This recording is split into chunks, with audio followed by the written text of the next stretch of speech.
ಇವತ್ತಿನ ಪತ್ರಿಕಾಗೋಷ್ಠಿ ಏನಪ್ಪಾ ಅಂತ ಹೇಳಿದ್ರೆ, ಕರ್ನಾಟಕದ 31 ಜಿಲ್ಲೆಗಳಲ್ಲಿ 244 ತಾಲೂಕುಗಳಲ್ಲಿ 141 ತಾಲೂಕು ಇವತ್ತು ತೀವ್ರವಾದ ಬರವನ್ನು ಎದುರಿಸ್ತಾ ಇದೆ.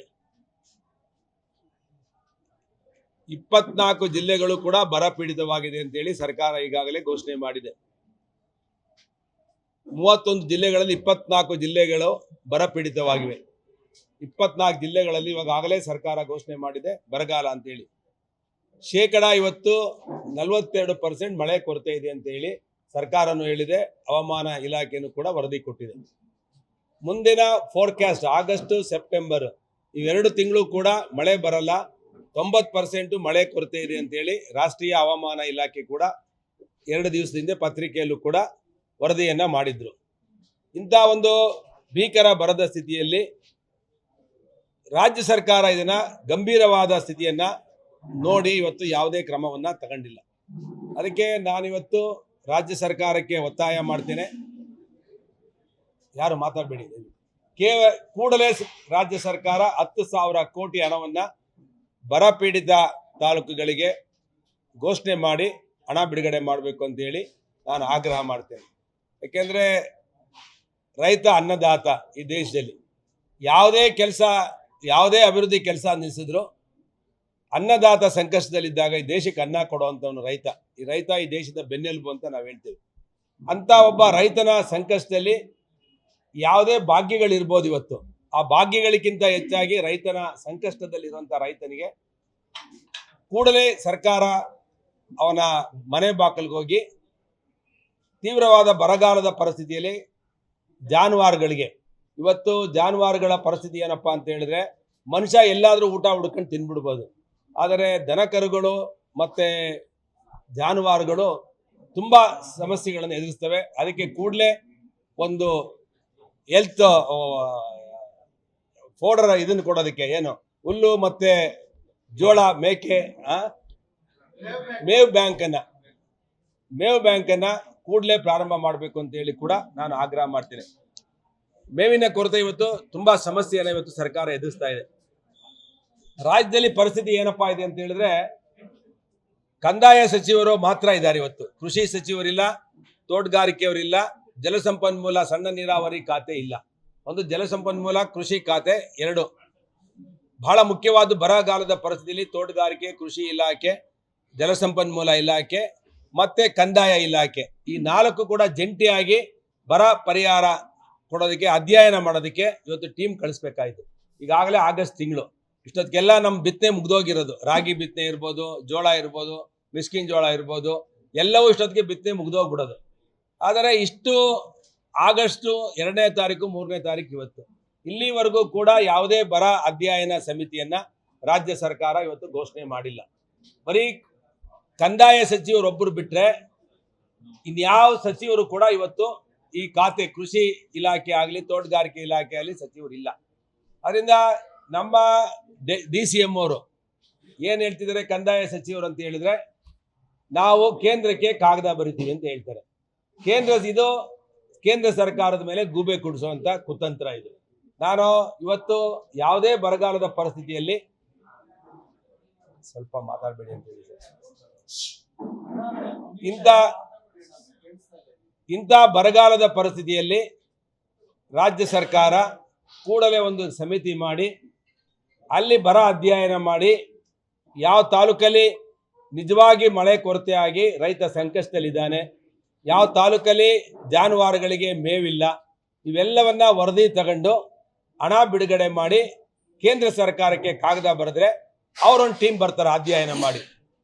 ನಾವು ಕೇಂದ್ರ ಸರ್ಕಾರದ ಟೀಮ್ ಬಂದಾಗ ರಾಜ್ಯ ಸರ್ಕಾರ ಮಿನಿಮಮ್ ಒಂದು 5,000 ಕೋಟಿ ಖರ್ಚು ಮಾಡಿದ್ರೆ ಕೇಂದ್ರ ಸರ್ಕಾರದವರು 5,000 ಕೋಟಿ ಕೊಡೋದಕ್ಕೆ ನಾವು ಯೋಜನೆ ಮಾಡ್ಕೋಬಹುದು. ಆದರೆ ಇವತ್ತು ₹1 ಬಿಡುಗಡೆ ಮಾಡ್ದಲೆ ಕೇಂದ್ರ ಸರ್ಕಾರಕ್ಕೆ ಪತ್ರ ಬರಿತೀವಿ ಅಂತೇಳಿ ಗೂಬೆ ಕುಣಿಸುವಂತ ಕೆಲಸವನ್ನ ಇವತ್ತು ರಾಜ್ಯ ಸರ್ಕಾರ ಮತ್ತೆ ಕಂದಾಯ ಸಚಿವರು ಹೇಳಿಕೆ ನೋಡಿದ್ರೆ ಇದು ಒಂದು ತರ ನಗೆಪಾಟೀಲಿನ ಒಂದು ಸಂಗತಿ ಅಂತ ನಾನಂತೂ ಅನ್ಕೊಂಡಿದ್ದೇನೆ. ಇವತ್ತು ಅಲ್ಲ, ರೈತರು ಎಲ್ಲಿ ಬೆಳೆ ಬೆಳೆದಿಲ್ಲ, ಎಲ್ಲಿ ತೆಂಗಿನ ತೋಟ ಒಣಗೋಗಿದೆ, ಎಲ್ಲಿ ಅಡಿಕೆ ತೋಟ ಒಣಗೋಗಿದೆ, ರೈತರು ಬೇರೆ ಬೇರೆ ಕುಡಿಯುವ ನೀರಿನ ಸಮಸ್ಯೆ ಇಡೀ ರಾಜ್ಯಕ್ಕೆ. ನಾನು ನನ್ನ ತಾಲೂಕು ಕೇಳ್ತಿಲ್ಲ.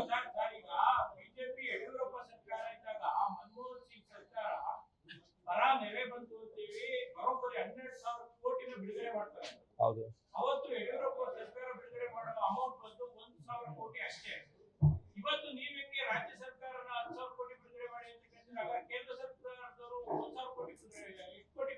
ನೋಡಪ್ಪ, ನೀನ್ ಹಿಂದಕ್ಕೆ ಹೋಗ್ಬೇಡ. ಮುಂದೆ ಏನಾಗಬೇಕು ಅನ್ನೋದು ರಾಜ್ಯದಲ್ಲಿ ಇರುವಂತ ಕಷ್ಟದಲ್ಲಿ ನಾನು ಐ ಡಿಮ್ಯಾಂಡ್ ಕಾಂಗ್ರೆಸ್ ಸರ್ಕಾರ ಗವರ್ಮೆಂಟ್ ಟು ರಿಲೀಸ್ 10,000 crores ಅಷ್ಟೇ.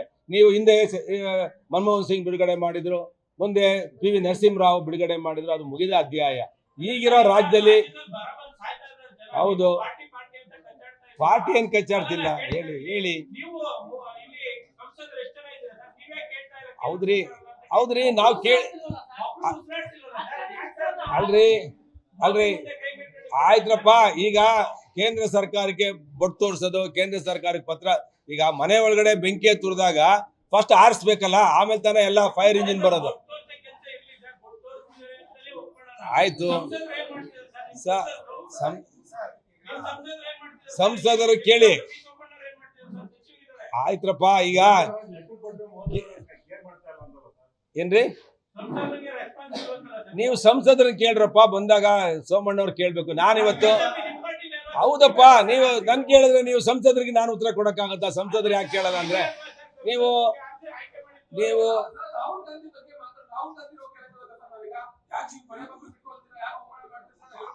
ಹೌದ್ರಿ, ನಾನೊಬ್ಬ ವಿರೋಧ ಪಕ್ಷದ ನಾಯಕನಾಗಿ ಅಲ್ರಿ, ಕರ್ನಾಟಕ 7 ಕೋಟಿ ಜನರಿಗೆ ಅವಮಾನ ಆದಾಗ ಹೌದು, ಒಂದು ಕ್ಯಾಬಿನೆಟ್ 2 ತಿಂಗಳಾಯ್ತು, ಎಕ್ಸ್ಪೆನ್ಷನ್ ಮಾಡಕ್ ಹೋಗಿ ಬಾಕಲ್ ಕಾಯಿಸೋದು ಯಾರು ತಪ್ಪಿದು? ಅಲ್ರಿ ಕರ್ನಾಟಕ ರಾಜ್ಯದಲ್ಲಿ ಸರ್ಕಾರ ಇದ್ದಾಗ ಕ್ಯಾಬಿನೆಟ್ ಎಕ್ಸ್ಪೆನ್ಷನ್ ಮಾಡ್ಬೇಕು ಅಂತ ಹೇಳಿ ಸಿದ್ದರಾಮಯ್ಯನವರು ಮತ್ತೆ ಒಬ್ಬ ಮುಖ್ಯಮಂತ್ರಿಗಳು ಹೋದ್ರೆ, ನಾಳೆ ನಾನು ಲೀಸ್ಟ್ ಇಟ್ಕೊಂಡ್ ಬರ್ತೀನಿ ನಡೀರಿ ನೀವು ಅಂತ ಹೇಳಿದ್ರೆ, what is this? What is happening in Karnataka? ಇಡೀ ರಾಜ್ಯದಲ್ಲಿ ಮಳೆ ಬಂದು ಇದಾಗಿತ್ತು. ಅದಕ್ಕೆ ನಾವು ವಿರೋಧ ಪಕ್ಷದಲ್ಲಿ ಕೂಡ್ಸಿದಾರಲ್ಲ ಕರ್ನಾಟಕ ರಾಜ್ಯದ ಜನ, ವಿರೋಧ ಪಕ್ಷದಲ್ಲಿ ಅದಕ್ಕೆ ನಾವು ಕೂತ್ಕೊಂಡಿದ್ದು. ಇದಕ್ ಮಾಡಿ ಅಂತ ಹೇಳ್ತಿದೀವಲ್ಲ. ಈಗ ಅದಕ್ಕೆ ನೀವು ಹಿಂದೆ ಆಗಿತ್ತು ಅಲ್ಲ, ಇವತ್ತು ಕರ್ನಾಟಕದ ರಾಜ್ಯದ ಜನ ಅಲ್ಲ, ರೈತರ ಸಂಕಷ್ಟದಲ್ಲಿದ್ದಾಗ ಹಣ ಬಿಡುಗಡೆ ಮಾಡಿ ಅಂತ ಹೇಳಿ ನಾವು ಡಿಮ್ಯಾಂಡ್ ಮಾಡ್ತಿದೀವಿ DK ಶಿವಕುಮಾರ್ ಸರ್ಕಾರಕ್ಕೆ. ಖಂಡಿತ ಇದೆ, ಇಲ್ಲ ಅಂತ ಹೇಳಿಲ್ಲ ನಾನು. ಕೇಂದ್ರ ಸರ್ಕಾರದ ಜವಾಬ್ದಾರಿ ರಾಜ್ಯ ಸರ್ಕಾರದ ಎಷ್ಟಿದೆಯೋ ಅದ್ರ 100ರಷ್ಟು ಕೇಂದ್ರ ಸರ್ಕಾರದ ಜವಾಬ್ದಾರಿ ಇದೆ. ಫಸ್ಟ್ ಕಷ್ಟದಲ್ಲಿದ್ದಾಗ ರಾಜ್ಯ ಸರ್ಕಾರದೇ ಆದ ಒಂದು ಬಡ್ಜೆಟ್ ಇದೆ. 4,33,000 ಕೋಟಿ ಬಡ್ಜೆಟ್ ಇದೆ. ಇವತ್ತು ಯಾವ ಭಾಗ್ಯಗಳಿದೆಯೋ ಅದನ್ನ ಫಸ್ಟ್ ನಿಲ್ಲಿಸಿ, ತಕ್ಷಣ ತಾತ್ಕಾಲಿಕವಾಗಿ ನಿಲ್ಲಿಸಿ, ರೈತರ ಕಷ್ಟದಲ್ಲಿರುವಂತ ಅನ್ನದಾತನ ಕಷ್ಟಕ್ಕೆ ಬನ್ನಿ ಅಂತ ಹೇಳಿ ನಾನು ಡಿಮ್ಯಾಂಡ್ ಮಾಡ್ತಾ ಇದ್ದೀನಿ ಹೊರತು, ನಾನು ಈಗ ತಕ್ಷಣ ಪರಿಹಾರ ಕೊಡಿ. ಕುಡಿಯೋ ನೀರಿರ್ಬೋದು, ಮೇವುಗಳಿರ್ಬೋದು, ರೈತನಿಗೆ ಇವತ್ತು ರಾಗಿ ಕೂಡ ಬಿತ್ತನೆ ಮಾಡಿಲ್ಲ. ಇಂಥ ಸಂಕಷ್ಟ ಸ್ಥಿತಿಯಲ್ಲಿ ಅಡಿಕೆ ಗಿಡಗಳಿಗೆ ನೀರಿಲ್ಲ, ಎಲ್ಲ ಒಣಗ್ತಾ ಇವೆ, ತೆಂಗಿನ ತೋಟ ಒಣಗ್ತಾ ಇದೆ.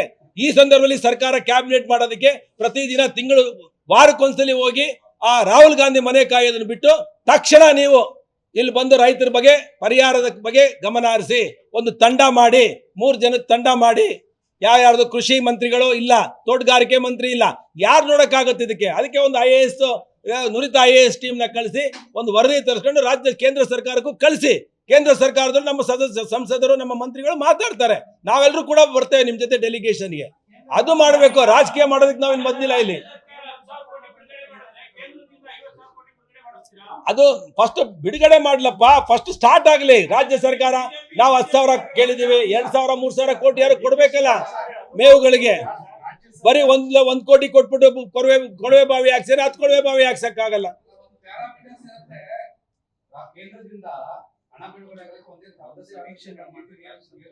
ಖಂಡಿತ ಇರುತ್ತೆ ನೋಡ್ರಿ. ಎಲ್ಲ ಈಗ ಡಿಕ್ಲೇರ್ ಮಾಡ್ಬೇಕಲ್ಲಪ್ಪ. ಈಗ ಬರಗಾಲ ಪೀಡಿತ ಅಂತ ಹೇಳಿ ಡಿಕ್ಲೇರ್ ಮಾಡಬೇಕು. 141 ತಾಲೂಕುಗಳು.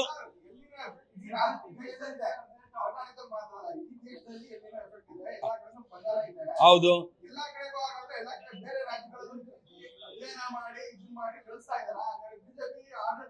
ಆದ್ರೆ ಎಲ್ಲ ರಾಜ್ಯದ ನನ್ಗೆ ಯಾಕೆ ಕೇಳ್ತೀರಾ ನೀವು? ಮಾಧ್ಯಮದವ್ರು ಏನು ಈ ತರ ಪ್ರಶ್ನೆ ಕೇಳಿದ್ರೆ ನಾನು ಹೆಂಗಪ್ಪ ಉತ್ತರ ಕೊಡೋದು? ನೀವು ಇಡೀ ರಾಜ್ಯದಲ್ಲ ನಮ್ಮ ರಾಜ್ಯದ ನಾವು ಮಾತಾಡೋಣ. ನಮ್ಮ ಅದು ನೀವು ಸಂಸದರಿಗೆ ಆದ್ರೆ ನೀವು ಪ್ರೈಮ್ ಮಿನಿಸ್ಟರ್ ಕೇಳೋ ಕ್ವಶನ್ ನಾನು ಕೇಳಿದ್ರೆ ನೀವು you as the prime minister, you as the central ಕೃಷಿ ಮಿನಿಸ್ಟರ್. ನೀವು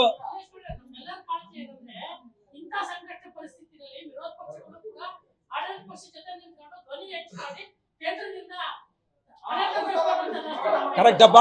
ರಾಜ್ಯ ಸರ್ಕಾರ ಆಯ್ತು ಕೇಳಿ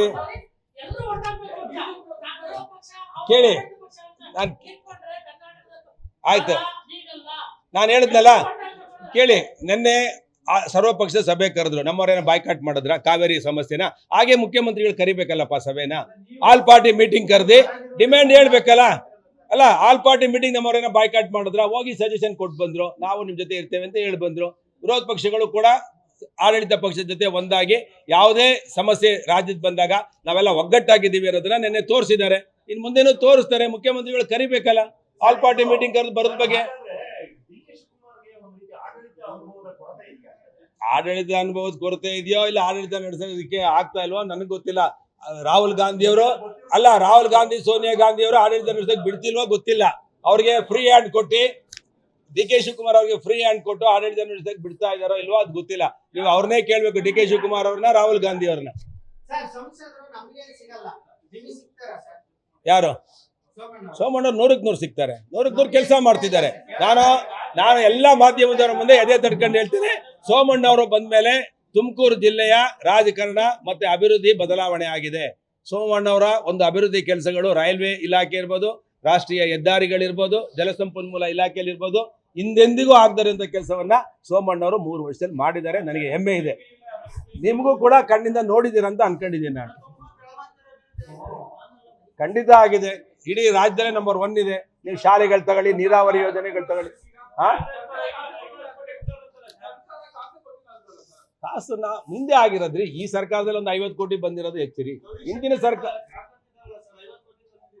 ಅದೋಗ ಅವ್ರನ್ನೇ ಕೇಳಿ ನೀವು. ಅಲ್ರಿ ಅವ್ರ ತಂದಾಗಿ ಗುದ್ದಿ ಪೂಜೆ ಮಾಡಿದಾಗ ನೀವು ಕೇಳಬೇಕು. ನೀವು ಅನವಶ್ಯಕವಾಗಿ ಇರೋದು ನಮ್ಮಿಬ್ಬರ ಮುಂದೆ ನೀವು ಕ್ವಶನ್ ಕೇಳಿದ್ರೆ ಅದಕ್ಕೆ ನಾನು ಉತ್ತರ ಹೇಳ. ಯಾವ್ದು ನೀರಾವರಿ ಯೋಜನೆ ಏನೋ ತಂದಿದ್ರೆ ಹೇಳ್ಬೋದಪ್ಪ. ನಮ್ಮಿಬ್ಬರ ಮುಂದೆ ಯಾಕೆ ಉಳಿ ಇಂತೀರಾ? ನಾವಿಬ್ರು ಚೆನ್ನಾಗಿದ್ದೇವೆ, ಹೇಳಿ ಮುಂದೆ ಕೇಳಿ. ಹೇಳಿ.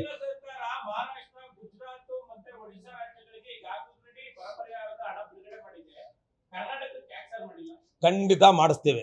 ನಾನು ಎಲ್ಲ ಮಾಧ್ಯಮದವರ ಮುಂದೆ ಹೇಳ್ತಾ ಇದ್ದೇನೆ, ನಮ್ಮೆಲ್ಲ ಸಂಸದರ ಜೊತೆ ಇಡೀ ಕರ್ನಾಟಕದ 7 ಕೋಟಿ ಜನರ ಪರವಾಗಿ ನಾವು ಧ್ವನಿ ಎತ್ತೇವೆ. ಈ ಸಲ ನಾವು ಏನು ಇವತ್ತು ತೀವ್ರವಾದ ಬರವನ್ನ ಕರ್ನಾಟಕ ಎದುರಿಸ್ತಾ ಇದೆ ಅಂತ ಸಂದರ್ಭದಲ್ಲಿ ನರೇಂದ್ರ ಮೋದಿ ಅವರ ಸನ್ಮಾನ್ಯ ಈ ದೇಶದ ಪ್ರಧಾನಮಂತ್ರಿಗಳಾದ ನರೇಂದ್ರ ಮೋದಿ ಅವರ ಜೊತೆನೂ ಮಾತಾಡ್ತೇವೆ.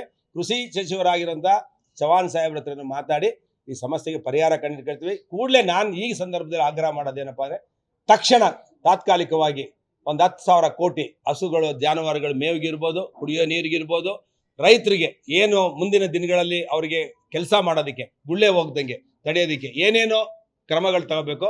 ಅದಕ್ಕೆ ಸರ್ಕಾರ ಬರೀ 1 ಕೋಟಿ ಬರೀ ಬೋರ್ವೆಲ್ ಕೊಟ್ಟರೆ ಸಾಕಾಗಲ್ಲ, 10 ಬೋರ್ವೆಲ್ ಬರಲ್ಲ ಅದರಲ್ಲಿ. ಅದರಿಂದ ನಾನಿವತ್ತು ವಿನಂತಿ ಮಾಡೋದೇನಪ್ಪ ಅಂದರೆ, ಬರ ಅಧ್ಯಯನ ಸಮಿತಿಯನ್ನು ಕಳಿಸ್ಬೇಕು, ಪ್ರತಿ ಜಿಲ್ಲೆ ಕಳಿಸ್ಬೇಕು, ಅಧ್ಯಯನ ಮಾಡಬೇಕು, ವರದಿ ತರಿಸ್ಕೋಬೇಕು ಮುಖ್ಯಮಂತ್ರಿಗಳು 1 ತಿಂಗಳೊಳಗಡೆ. ಅದಕ್ಕೆ ಏನು ಪರಿಹಾರ ಬೇಕು ಅಂದರೆ ಕೇಂದ್ರ ಸರ್ಕಾರಕ್ಕೂ ಕಳಿಸ್ಬೇಕು. ಜೊತೆಗೆ ತಾತ್ಕಾಲಿಕವಾಗಿ ನಾವು ಇಷ್ಟು ಮಾಡಿದ್ದೇವೆ, ಕೇಂದ್ರ ಸರ್ಕಾರದವ್ರಿಗೆ ಬಂದಂಥ ಸಂದರ್ಭದಲ್ಲಿ ನಾವು ಇಷ್ಟು ಹಣ ಬಿಡುಗಡೆ ಮಾಡಿದ್ದೇವೆ, ನೀವು ಇದಕ್ಕೆ ಇನ್ನೂ 2 ಪಟ್ಟು ಕೊಡಿ ಅನ್ನೋದನ್ನು ಕೂಡ ಡಿಮ್ಯಾಂಡನ್ನು ಇಡಬೇಕು. ಇವ್ರು ಏನೂ ಕೊಡದಲೆ, 1 ರೂಪಾಯಿನೂ ಖರ್ಚು ಮಾಡ್ದಲೆ ಬರದಲ್ಲಿ ಕೇಂದ್ರ ಸರ್ಕಾರ ಕೊಡಲಿ ಅಂದರೆ ತಪ್ಪಾಗುತ್ತೆ.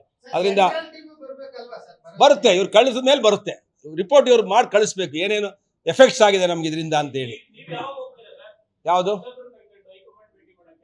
ಅಲ್ಲ, ಇದು ನಾವೊಂದು ನಾಳೆಯಿಂದ ಬರ ಅಧ್ಯಯನ ಟೀಮ್ ಸ್ಟಾರ್ಟ್ ಮಾಡ್ತೀವಿ. ನಾವು ಒಂದು ತಿಂಗಳ 15 ದಿವಸದಲ್ಲಿ ಮುಗಿಸಿ ಏನೇನು ವರದಿ ಇದೆ ಅಂತೇಳಿ ಕೇಂದ್ರ ಸರ್ಕಾರಕ್ಕೆ, ರಾಜ್ಯ ಸರ್ಕಾರ ಕೊಡ್ತೇವೆ.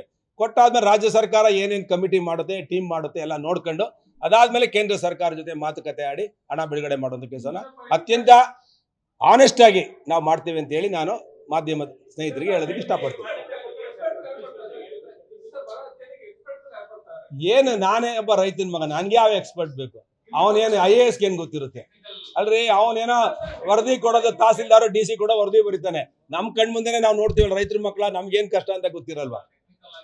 ಟೆಕ್ನಿಕಲ್ ಆಗಿ ಏನೋ ಬರಿಬೇಕು ಅವ್ನು ಬರೀತಾನೆ, ಎಷ್ಟು ಪ್ರಮಾಣ ಮಳೆ ಆಯ್ತು, ಅದೆಲ್ಲ ನಮ್ಮಲ್ಲೇ ಇರ್ತಲ್ಲ. ತಾಲೂಕು ಯಾವನು ನಮ್ಮ ಕೃಷಿ ಇಲಾಖೆಯನ್ನು ಕೇಳಿದ್ರೆ ಎಷ್ಟು ಮಳೆ ಪ್ರಮಾಣ ಆಯಿತು, ಹೈಯೆಸ್ಟ್ ಯಾವಾಗಲೂ ತುಮಕೂರು ತಾಲೂಕು ಆಗೋದು. ದೇವರಾಯನದುರ್ಗ 10,000 ಸ್ಕ್ವೇರ್ ಮೀಟರ್ ಇರೋದ್ರಿಂದ ಫಾರೆಸ್ಟು ನಮ್ಮಲ್ಲಿ ಯಾವಾಗಲೂ ಹೈಯೆಸ್ಟ್ ರೈನ್ಫಾಲ್ ಇಡೀ ಜಿಲ್ಲೆಯಲ್ಲಿ ಬರ ಎಲ್ಲೇ ಆದ್ರೂ ನಮ್ಮಲ್ಲಿ ಆಗ್ತಿರಲಿಲ್ಲ.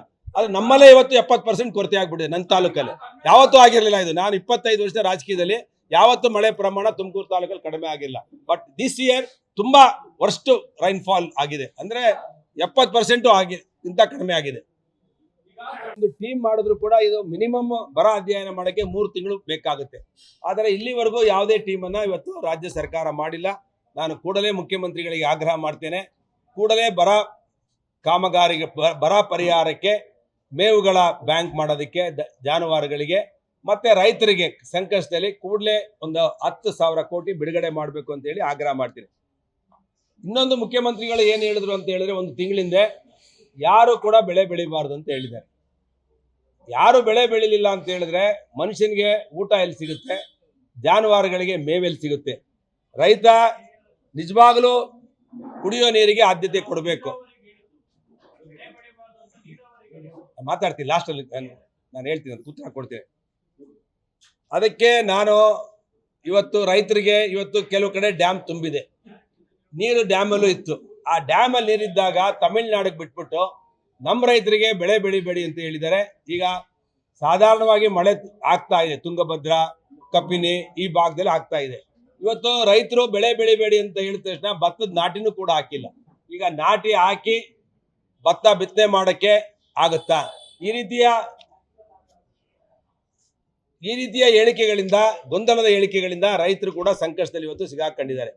ಅದರಿಂದ ಇವತ್ತು ರಾಜ್ಯ ಸರ್ಕಾರ ಕೂಡಲೇ ಒಂದು ಬರ ಸಮಿತಿಯನ್ನು ಮಾಡಿ ಎಲ್ಲ ರಾಜ್ಯಗಳಿಗೆ, ಎಲ್ಲ ಜಿಲ್ಲೆಗಳಿಗೆ ಭೇಟಿ ಕೊಟ್ಟು ಆ ಬರ ವೀಕ್ಷಣೆ ಮಾಡಿ ವರದಿ ತರಿಸಿ ಮಿನಿಮಮ್ 10,000 ಕೋಟಿ ಬಿಡುಗಡೆ ಮಾಡಬೇಕು ಅಂತೇಳಿ ನಾನು ವಿನಂತಿ ಮಾಡ್ತೇನೆ. ಇನ್ನೊಂದು ಏನಪ್ಪ ಅಂತ ಹೇಳಿದ್ರೆ, ಯಾವುದೇ ಒಂದು ಬರಗಾಲ ಇದ್ದಂಥ ಪರಿಸ್ಥಿತಿಯಲ್ಲಿ ಇವತ್ತು 3 ಜನ ಬಲಿಷ್ಠ ಮುಖ್ಯಮಂತ್ರಿಗಳು ಇದ್ದಂಥವ್ರು. ಒಬ್ಬರು KPCC ಅಧ್ಯಕ್ಷರಾಗಿರುವಂಥ ಹರಿಪ್ರಸಾದ್ ಅವರು, ಇನ್ನೊಬ್ಬರು ಸಿದ್ದರಾಮಯ್ಯನವರು, CWC ಸಮಿತಿ ಸದಸ್ಯರು, ಮಾಜಿ ಮುಖ್ಯಮಂತ್ರಿಗಳಾಗಿದ್ದಂಥವ್ರು. ಈಗಿನ ಮುಖ್ಯಮಂತ್ರಿಗಳು DK ಶಿವಕುಮಾರ್ ಅವರು. ಸುಮಾರು ದಿನ ಬೆಳಗ್ಗೆ ಆದರೆ ರಾಹುಲ್ ಗಾಂಧಿ ಮನೆ ಕಾಯೋದಾಗ್ಬಿಟ್ಟಿದೆ. ಅವ್ರು ಹೇಳ್ತಾರೆ, ಇವ್ರು ಹೋದಾಗೆಲ್ಲ, ಇಂಥ ಬಲಿಷ್ಠ ನಾಯಕರು ಹೋದಾಗಲೂ ಕೂಡ ಇವ್ರನ್ನ ಅವಮಾನ ಮಾಡಿ ಇವ್ರನ್ನ ಭೇಟಿ ಮಾಡ್ದಲೇ ವಾಪಸ್ ಕಳಿಸಿರುವಂಥದ್ದು. ಇದು 7 ಕೋಟಿ ಜನರಿಗೆ ಇವತ್ತು ಕಾಂಗ್ರೆಸ್ಸಿನ ಹೈಕಮಾಂಡು ಇವತ್ತು 7 ಕೋಟಿ ಜನರಿಗೆ ಅವಮಾನ ಮಾಡ್ತಿರುವಂಥದ್ದನ್ನು ನಾವು ಕಾಣ್ತಾ ಇದ್ದೀವಿ. ಅದರಿಂದ ಇದರಲ್ಲಿ ಮೇಲ್ನೋಟಕ್ಕೆ ತೋರಿಸುತ್ತೆ, ಕಾಂಗ್ರೆಸ್ ಸರ್ಕಾರಕ್ಕೆ, ಕಾಂಗ್ರೆಸ್ ಹೈಕಮಾಂಡ್ಗೆ ಈ ರಾಜ್ಯದಲ್ಲಿರುವಂಥ ಸಮಸ್ಯೆಗಳನ್ನು ಬಗೆಹರಿಸಬೇಕು ಅಂತ ಕಿಂಚಿತ್ತೂ ಕೂಡ ಯೋಚನೆ ಇಲ್ಲ. ಬರಗಾಲ ಇರಲಿ, ಮತ್ತೊಂದಿರಲಿ, ಅವ್ರದ್ದು ಏನು ಮಾಡಬೇಕೋ ಆ ಅಜೆಂಡಾ ಇಟ್ಕೊಂಡು ಇವತ್ತು ಕೆಲಸ ಮಾಡ್ತವ್ರೆ. ಅದರಿಂದ ಈ ಸರ್ಕಾರ ಬಡವ್ರ ಪಾಲಿಗೆ, ರೈತರ ಪಾಲಿಗೆ ಸತ್ತೋಗಿದೆ. ಅದರಿಂದ ಕೂಡಲೇ DK ಶಿವಕುಮಾರ್ ಅವರು ಕ್ಯಾಬಿನೆಟ್ ಏನಾದ್ರು ಮಾಡ್ಕೊಂಡು ಸಾಯ್ಲಿ. ರೈತರು ಸಾಯ್ತಾ ಇದ್ದಾರೆ ಇವತ್ತು. ನಿಮ್ಗೆ ಯಾರು ಮಂತ್ರಿನಾರು ಮಾಡಲಿ, ಇನ್ನೊಂದಾರು ಮಾಡಲಿ, ಅದು ನಮಗೆ ಬಿಟ್ಟಿದ್ದಲ್ಲ, ನಿಮ್ಮ ಹಣೆ ಬರ ಅದು. ಕೂಡಲೇ ಒಂದು ಟೀಮ್ ಕಳಿಸಿ ಕೂಡಲೇ 10,000 ಕೋಟಿ ಬಿಡುಗಡೆ ಮಾಡಬೇಕು. ಇಲ್ಲ ಅಂತ ಹೇಳಿದ್ರೆ BJP ತಾಲೂಕು ಮಟ್ಟದಲ್ಲಿ, ಜಿಲ್ಲಾ ಮಟ್ಟದಲ್ಲಿ, ರಾಜ್ಯ ಮಟ್ಟದಲ್ಲಿ ಉಗ್ರವಾದ ಹೋರಾಟವನ್ನು ಸರ್ಕಾರದ ವಿರುದ್ಧ ನಾವು ಮಾಡ್ತೇವೆ. ಬಹಳ ಮುಖ್ಯವಾಗಿ ಇನ್ನೊಂದು ಏನಪ್ಪ ಅಂತ ಹೇಳಿದ್ರೆ, ನಾಳೆಯಿಂದ ನಮ್ಮ ರಾಜ್ಯ ಅಧ್ಯಕ್ಷರಾದಂಥ ವಿಜಯೇಂದ್ರ ಅವರು ತುಮಕೂರು ಜಿಲ್ಲೆಯ ಪ್ರವಾಸ ಮಾಡ್ತಿದ್ದಾರೆ.